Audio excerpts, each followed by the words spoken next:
It takes a lot of effort to create or change a habit. Great habits come along the way when you start now.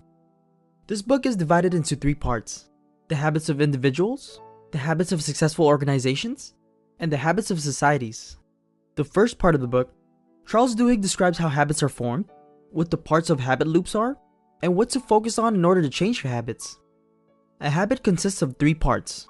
This process in our brains is a 3-step loop. First, there's a cue, a trigger that tells your brain to go in automatic mode and which behavior to use. The there is the routine, which can be physical or mental or emotional. Finally, there's the reward. You'll find yourself agreeing with the habit loop that the author describes.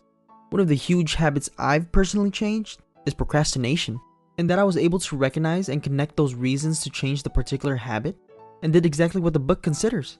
By then, I started changing up my habit. Now, further detail into the habit loop.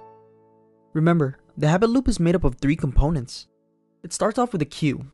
Think of cues like what's about to happen.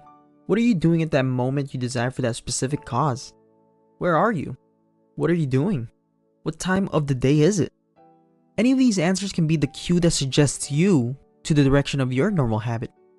Next is the routine. This component is the action itself.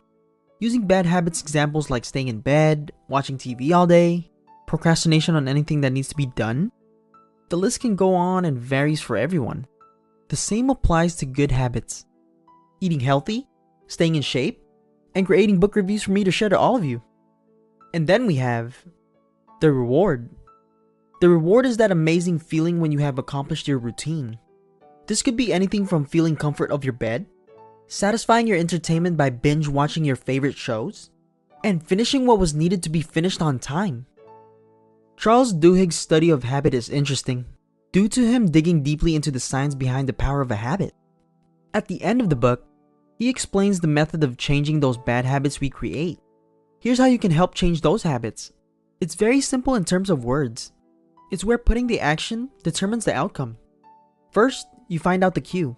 Start asking yourself a number of questions that determines what creates the habit in question. Try to think about what remains consistent every time you urge to have that regular tendency. The second step is to create a reward for yourself. What are you gaining by completing your habit?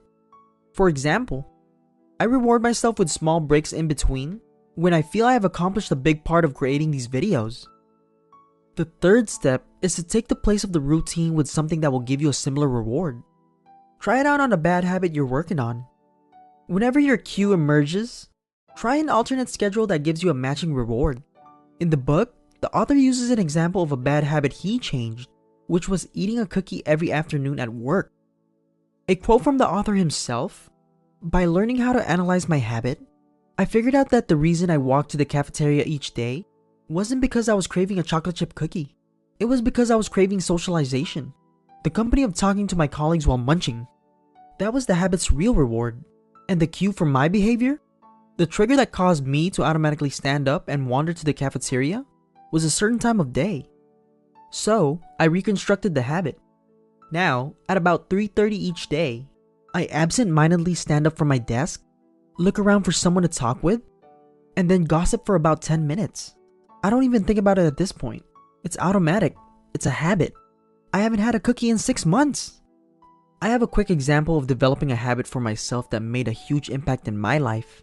I was very scrawny when I was in my teen years. I decided to change my routine, which was just to laze around and playing video games all day. So I started working out and desired the body I wanted. The way I thought of it back then, by developing the aesthetic feature I wanted, would possibly lead me to more women in my interest. So, I started to do my own research on Google, watching YouTube videos, and reading books on bodybuilding and dieting. It took quite some time to build this habit. I had to transition to forcing and adapting this habit in the beginning, because I know it's difficult to create that change. But the reward was phenomenal, and I believe I've accomplished the beginning phase of one of my goals. To this day, I still greatly keep up with my aesthetic, but this time for a different goal. I'm more focused on my health now. I always say to myself, or to anyone, do it now, because a month, a year, even 10 years from now, you're gonna regret not doing it because you could have had a chance to have it right now.